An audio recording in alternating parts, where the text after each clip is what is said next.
This is Moments of Truth, the webcast with and for customer success professionals. I'm your host, Andrew Marks, co-founder of Success Hacker.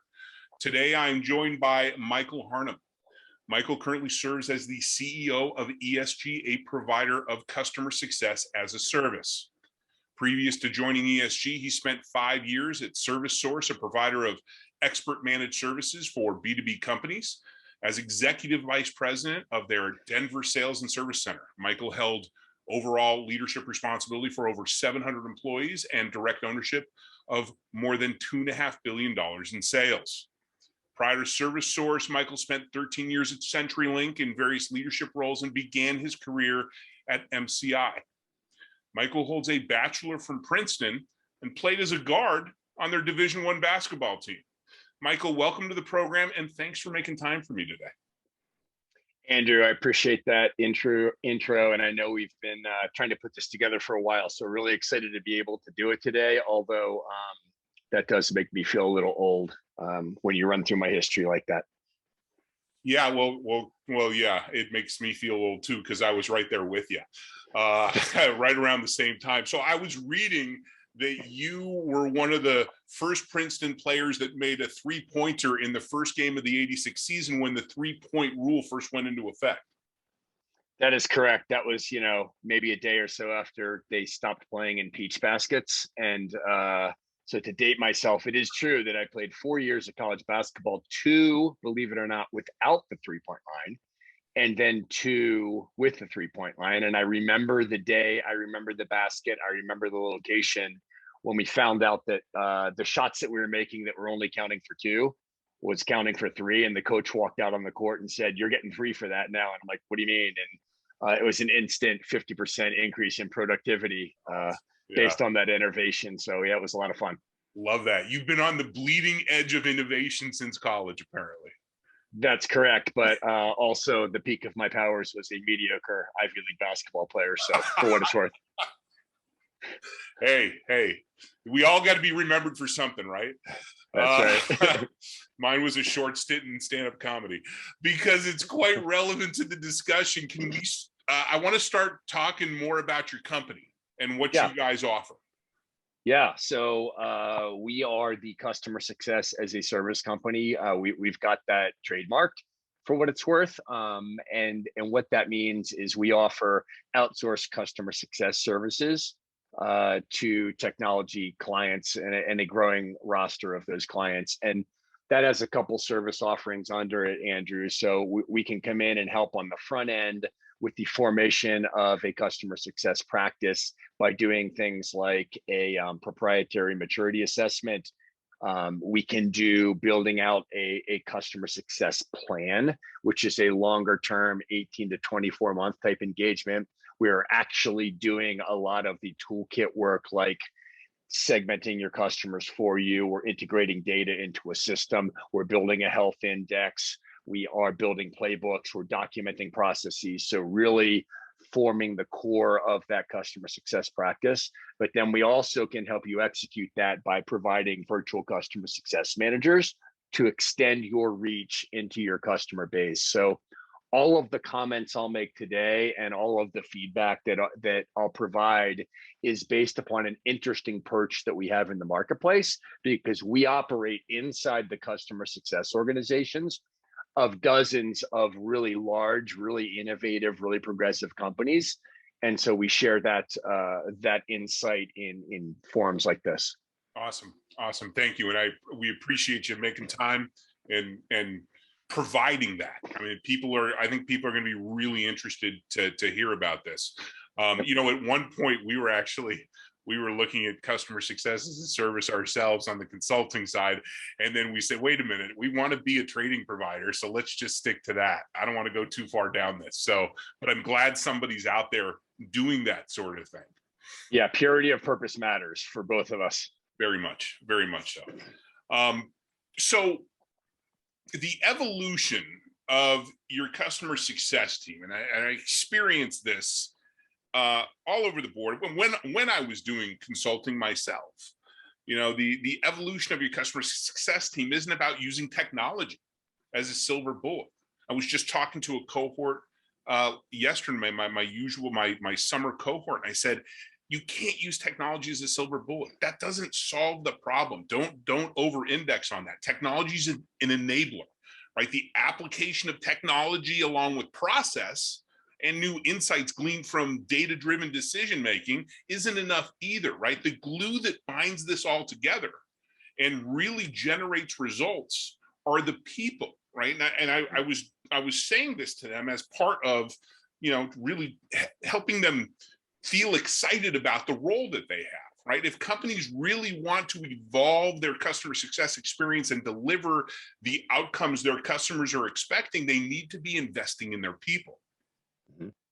Correct. And what one major theme that I've seen emerge in customer success over the last few years that's consistent with that theme, Andrew, is that there are really no shortcuts, right? And I think too often when there are high expectations and very little time to meet those expectations, customer success leaders will frantically search for a shortcut.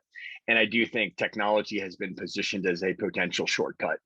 And I think by itself, it can actually, make the time to value even longer. I will tell you that we step into a lot of engagements and we are initially hired. And the first 90 days are always a really interesting part of the engagement, in that what we often find are that a lot of these companies, they have the technology stack in place, right? So they have a CRM, they have a customer success platform. So a Gainsight, a Tatango, a Strike Deck, a Churn Zero in place today. In some cases, they have Pendo in place. They have a learning management system in place that's capturing the training activity of their end users. So they've got a lot of these things in place, yet their customer success practice is wanting in a million different ways, right? And so here's how that plays out to the people, is that instead of in a integrated, homogenized environment, I could probably manage 100 accounts. Well, now I can only manage 40. Okay. And so it compounds the problem from the people standpoint, in that I need more people just to basically cover my accounts. And so if you think about the people side of it, we're big believers in, hiring the right talent and equipping them the right way as really the leading edge to a successful customer success practice. In the same way, you wouldn't expect a deployment of Salesforce to increase your sales by 50%, right? What's going to increase your sales by 50% is hiring really good salespeople and putting an appropriate comp plan in place. Right, and training them. Correct. Right? It's incentives, it's training, it's hiring the right people. Yep. And so in our world, we think the pace that customer success as an industry has matured, while it's really, really encouraging to see where we are today relative to where we were 3 years ago, and that's more progressive leaders, that's bigger budgets, that's executive expectations, that's all of those things that we clamored for years, right? Too often the shortcut is we're gonna, hire some people and put them in front of our customers and hope for the best. And so some of the counsel I have to give to our customers is we hire really good people, but they want them in front of clients in a 2-week window. It's like, it doesn't make sense. Like, I can't appropriately get someone trained with a baseline set of skills, understanding our ecosystem at ESG and how we can help them be really, really good at their job, the client ecosystem and technologies, so that they know what the heck they're talking about when they're in front of a customer. Can't really effectively do any of that. So I think of it as, too often in life, things are black and white, either or. And I think this is a classic case where it's a little bit of both, but I think the people are the lead wedge. And then once you train those people accordingly, you begin to enable them with technology. Now your cost to serve has dramatically gone down, and you've got customer coverage that is pretty interesting. What do you think drives these companies and these customer success leaders to seek out the shortcuts? I think it's two things. One is, we've wanted, as customer success professionals, the attention of the C-suite. right? And now we got it. So that comes with expectations. And so you might get some things like, well, we spent all this money on customer success and our churn needle hasn't moved, right? And again, our retention hasn't grown. And those are really lagging indicators. They're like 9 to 12 month lagging indicators sometimes. Right. You gotta put the systems and the process in place and have the right people in place, and then has an effect. Yeah, way down the line. Right. That's one reason is getting that sequencing and the timing and the expectations appropriately. But the second is that we're often stepping into environments where the problem statement is our entire executive team is on customer escalations all day, every day. Like, help. We can't do that. We can't run a company. We're not effective at it. Everyone's frustrated. We are, the customers are. And so in an environment like that, where the pain is so acute, people are looking for shortcuts, right? And so part of our job in our pre-sales, literally, I've had companies, Andrew, that want us to throw people at that problem and want to throw money at us. I mean, as entrepreneurial as we are and as I am, I got to slow roll that, right? Yeah. Because I also have to forecast our ability to succeed. And the pace that we operate at ESG is super fast, but sometimes you got to slow it down in the best interest of that client. And by slowing it down, you need to give the humans that you hire the time to get the appropriate baseline skills, get the appropriate dry runs, get the appropriate product knowledge, have them do some shadowing with an experienced CSM into that account, and just do all the right things. That the other principle that we have is chance to succeed. We want to put you in a scenario, if we get the hiring right and you have a really good chance to succeed, then we bet that you're going to succeed based on that hiring. But too often that shortcut means, I don't even know if you have a chance to succeed, just go, because I don't want to be on any other escalation calls. And that's just an interesting way of looking at it that we have to slow roll. Yeah, and throwing bodies and money at the problem is not a fiscally responsible way, because that's gonna catch up with you at some point. When the CFO or the board or the investors are going, wait, why are we spending so much money on this? Absolutely, it will catch up on you.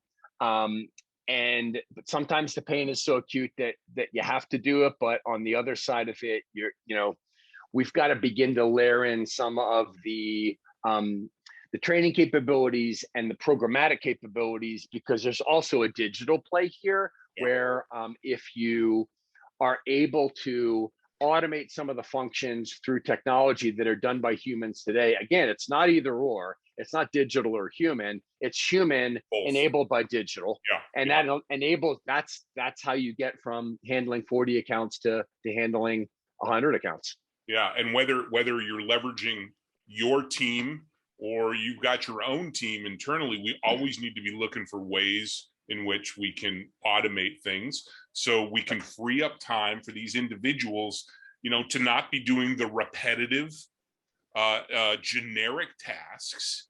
And they can be focused on the strategic things and discussions and value delivery that your customers expect. Yeah, 100%. And I mean, the other way I think about it, Andrew, is the way to attract top talent and keep top talent is to make sure that they are challenged and learning and supported appropriately. And that is what has led to a significantly low turnover rate in any of our accounts, is that those dynamics exist. But you can't just take people and throw them into the sea and hope they can swim. If you provide them the appropriate skill set and guidance and context, our industry, customer success, is ripe for learning opportunities. And we're finding people that really want to learn, and then working with companies like yours to really enable and baseline that learning is something that is extremely well received by our employees. And our employees are, customer success managers, just like inside of any other company. Yeah, and we've heard that time and time again, how much our learners value the investment that their organization is putting in them, right? And it could be success, it could be sales, whatever. When you invest in your people, you're not just a body to us. We're actually investing in you. And if you don't recognize the value of that, right? Yes, it's valuable to us, but it's valuable to you and Right. your career. We're investing in you. We're investing in your career. We know you might not be here forever, but you're still going to get something that you can take away from this. You're still going to be able to do your job better as a result of this. Yeah, I think that's right. And there are a lot of companies out there that, and we've resisted doing this, having these big corporate vision statements and these mantras of how we're going to, because a lot of the companies that spend an inordinate amount of time developing a slogan or a t-shirt or we're going to be customer obsessed or we're going to be customer first or whatever it is. Right. You know, we spend our time with the actions behind those statements. And so our overall direction is we want to be an employee first company.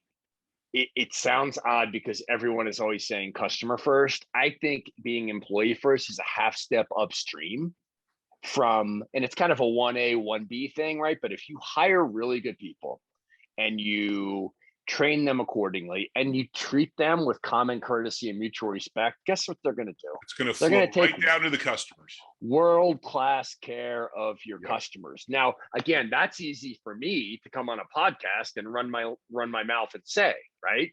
But now you've got a bunch of employees that look at it and go, okay, I'll be the judge, Harnum.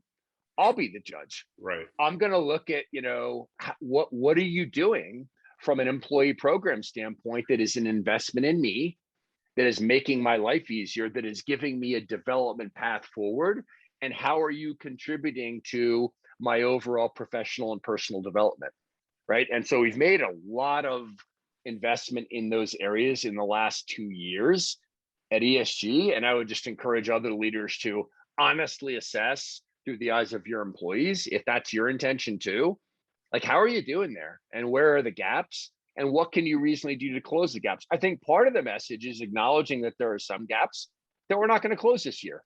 Yeah. And that's okay. But communicating that with people in a way that they can understand. But simultaneously, what we're going to do is, in our case, we decided to launch level 1 and level 2 CSM certification in partnership with Success Hacker as a tangible investment into the employee base that they're reaping the benefits from, and so are we, and that we prioritize that. Now, there's 10 things on the list. We can only do 4 or 5, but we picked the 4 or 5 that we thought were most meaningful, and the feedback from the employees has been positive so far.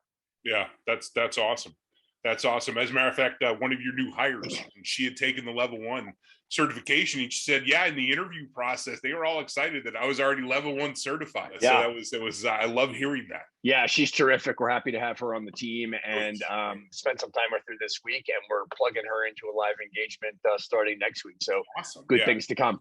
So I love the employee first company. That's so I'm a huge fan of Sir Richard Branson, and he talks about that all the time.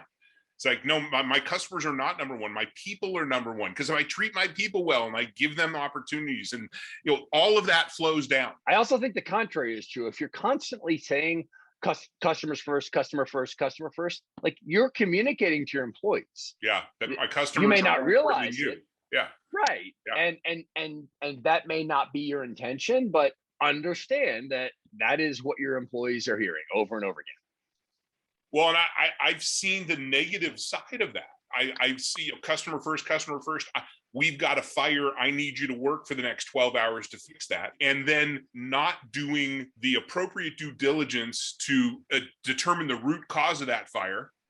Right. And then having it pop up again. Hey, I need you to work 12 hours. Right. It is. Right. Yeah. Customer first. But we're not doing anything to try and prevent that from happening again, which would be employee first. Right. Yeah. I think the other dynamic that we see in our engagements from an employee first standpoint is if you overemphasize customer first, and obviously customers are important and we want to take world-class care of our customers, it almost sends a message that, customers can behave however they want in our engagements, Yeah. right? And so in our model, it's employees first, and we want to have an environment, an ecosystem that shows mutual respect and common courtesy to everyone, and everyone extends to the customers, right? And so to your point in stepping in and fixing problems and avoiding, repeat, we have really, really good customers, and I almost never have to do this, but occasionally you will find a violation of your basic principles being made by a customer to an employee, and that's not okay, right? And so part of my job and the job of the leadership team is to kind of guide that relationship back on track and act as an employee advocate in front of a really big customer. I think it's another powerful way to make sure you're living the ethos you espouse. Yeah, true. I want to talk about some of your customers in a second here. I'm really interested in hearing your perspective, some best practices, what you're seeing out there. But before we get to that, when we were talking about automating the customer journey, so when you go in and you're getting going with a company, or you're well along and you're providing your services, how are you analyzing that? What are you looking at, and how do you present that back to them? You say, hey, you know what? I think there's a better way to do this that doesn't involve me throwing another body on your contract. Right.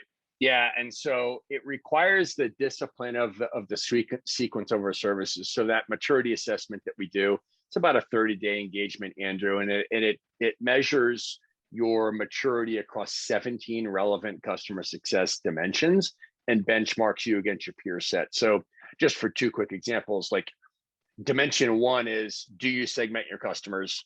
And if the answer is yes, do you include any data other than revenue, right?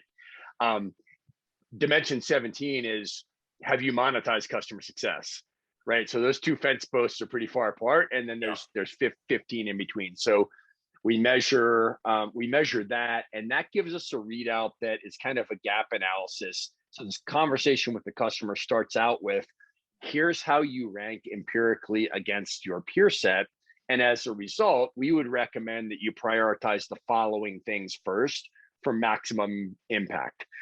Because a lot of customer success teams have ideas of what they want to do. They're not quite sure where they should start and in what order they should do things and how quickly they can go, right? And so from there, that goes into our customer success plan, where we will then take those gaps and we will document a plan and a timeline to create gap closures, which are basically deliverables, right? So if you don't have your customer segmented, give us your data and we'll do it. And so the differentiation between us and, say, excuse me, just a customer success consultant or a large consulting firm is that we think of ourselves as doers first and thinkers second. I'm not going to give you a philosophy paper on your strategy. Most leaders kind of know what they need to do anyways. Right. They just need some help prioritizing, and then they need some lumberjacks in the backyard splitting wood. Yeah. That's what they need. They need doers, right? And our customers and our prospects have told us that over and over again. So we will get in there and figure out, okay, now we're at a point where we understand these things need to happen in this time frame for the following reasons. One example of that could be, you don't communicate digitally with your install base at all. Okay, let's fix that. That's not a quick fix, but in a 6-month window, we can apply resources that will build the framework of a digital strategy and begin pushing proactive messages out to your install base customers. That's a capability that's super powerful, that didn't exist, before we came into that engagement. And then depending on where they are at that technology stack, we would also do things like, okay, let's establish what your health index should be. Okay, what does red, yellow, green mean to you? Like, what would the attributes of those customers be? How are you measuring them in a system? And can we feed that into a system so that we can then stand a playbook up behind it that is if this, then that, based on red, yellow, green. Right. And so when I say go back and chop wood, that's what I mean. We're building those types of outcomes. And then, so if you think of what that does to a customer success leader, right, they can now go into the attention that we're receiving from the C-suite and say, I had this conversation, by the way, this morning directly with the president of one of our customers. Like, well, Michael, you say digital journey, like, what does that mean? And I kind of broke it down in the way I just did for you, and the lights go on. And, oh, we don't communicate that way. Oh, we are going to enable people. Oh, this isn't just email spam that we're going to throw out. It's personalized, it's informed, and there is a human sitting behind it. And there's a structure of red, yellow, green in the middle of it. That is all largely net new in the marketplace. Yeah. And so we build that engine. And then the last thing to your question would be, then you begin to, once that engine's in place, and that's 18 months, 2 years, right? To build that and get it running. Now you can begin to talk about the associated KPIs around it. Right. But we got to slow roll, because sometimes we'll be hired on the front end and say, hey, I want my revenue to grow from these 5,000 accounts. There's so much in There's between. so much there to unpack. Right. Right. It's so that's how we think about it. Okay. So who doesn't? Right. Right. So let's talk about some of the things that you see out there in the market. What do you see that works well? What do you see that doesn't work well? What best practices that you see? You touched on some of this stuff before. You touched on some of this stuff earlier, but anything that pops to mind that you think people need to hear about? Yeah, I think the number one problem, and I'd love to say we sat in a conference room and we're super smart and figured this out, 3 years in advance, but sometimes you figure things out. You figure out those are wall there by, running into it. Right. And the number one dynamic that we're solving for in the marketplace, and so that just tells me that this problem is pervasive, is speed, right? People know generally what they want to do. They need some help thinking that through and filling in gaps in their thinking, but they need people to do things. So whether that's us or whether that's your own resources, that's not the point.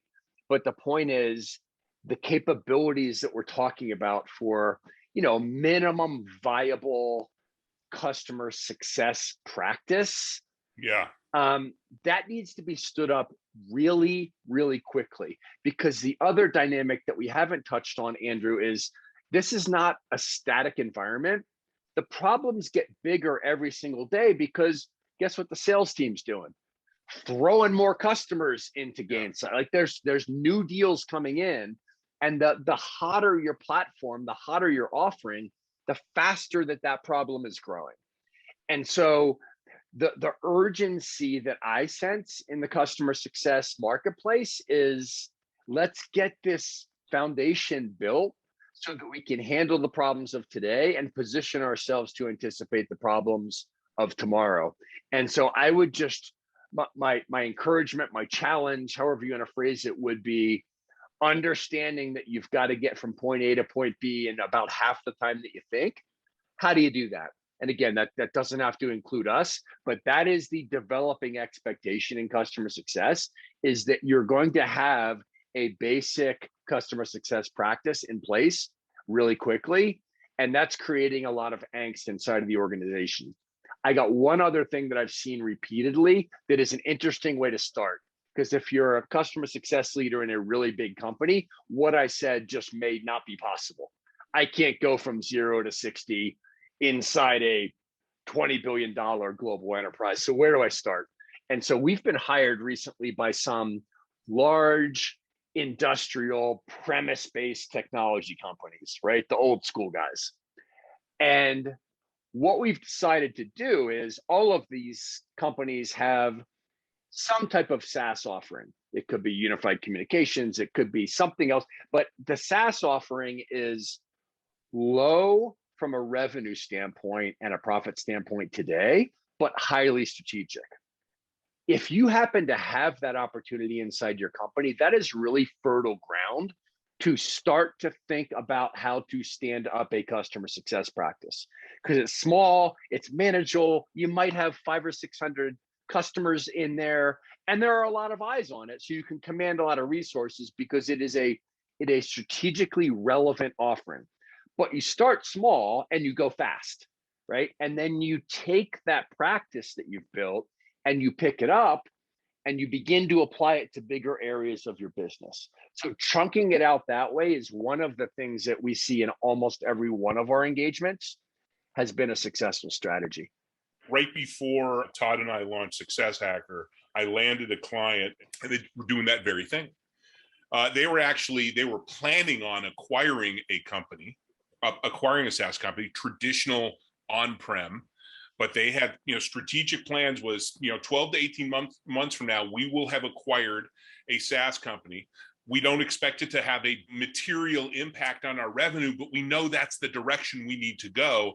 We want you to come in and start helping the team think about how do we deliver customer success, because even their current customers had some flavor, even though they were on-prem, they had other vendors that had this flavor of customer success, and they were used to that. So I came in there and helped them organize and train their folks and be thinking about how do you approach this new subscription economy, even if you're doing on-prem work, because they expect it's a different muscle motion. Yeah, it definitely is. And then kind of to circle back to where we started with the human element of this, your hiring is super important in that environment, right? And so a couple of the attributes that we really, really emphasize in our hiring is we want people that have a demonstrated curiosity and capacity to learn. We want people that have, somewhat of an appetite to, I know where point A and point B are, but there is no prescribed route to get there. And it could be all over the place. And I'm okay with that because I'm going to go on this journey and go help find that. You're okay with a little bit of chaos. Yeah, right? Absolutely. Yeah. And so finding people that that embrace that and see it as an opportunity versus a nuisance. Yeah. Your hiring into those pockets of your business becomes really, really important. So true. Any last comments, thoughts that you want to leave our listeners with? Yeah. So first of all, I appreciate the opportunity. Thank you, Andrew. And I would just remind everyone that, Simon Sinek has this, know your why concept that he puts out there. I think that's really important for customer success leaders because there are long days and there are frustrating days, right? And so why we exist as an industry is because everything's going to a subscription, everything is monthly, that revenue is all vulnerable, and the future of those companies is all at stake, right? And I think that just every now and then to get off the hamster wheel for a few minutes, and we all have hamster wheel type roles, attributes of our jobs that we have to be really, really good at. But every now and then I try to get out of that and just remind myself that we are creating what will become a ubiquitous business model tomorrow. It's not today, but it is going to become a standard business expectation that if I subscribe to anything, I should be getting an outreach from someone within 90 days who knows me, knows what I bought, and is proactive and informed. And that's the road that we're on. And to me, that adventure is really, really exciting. It's relevant. It really means a ton to your customers and to your company. And literally, I've had CEOs after company tell me, Andrew, if we're not good at customer success, eventually we'll cease to exist as a company. We have to be good at this. Failure is not an option. And I just think the type of talent that we're beginning to attract into the industry are people that embrace that challenge. And so on your longest days, just remember your why, that's what we're doing. That's why we're doing it. It is the future of business. It's the future of how companies relate with their install base of customers. And we get to define it. And it's really cool. Awesome. Michael, thank you. Andrew, I enjoyed it. Thank you.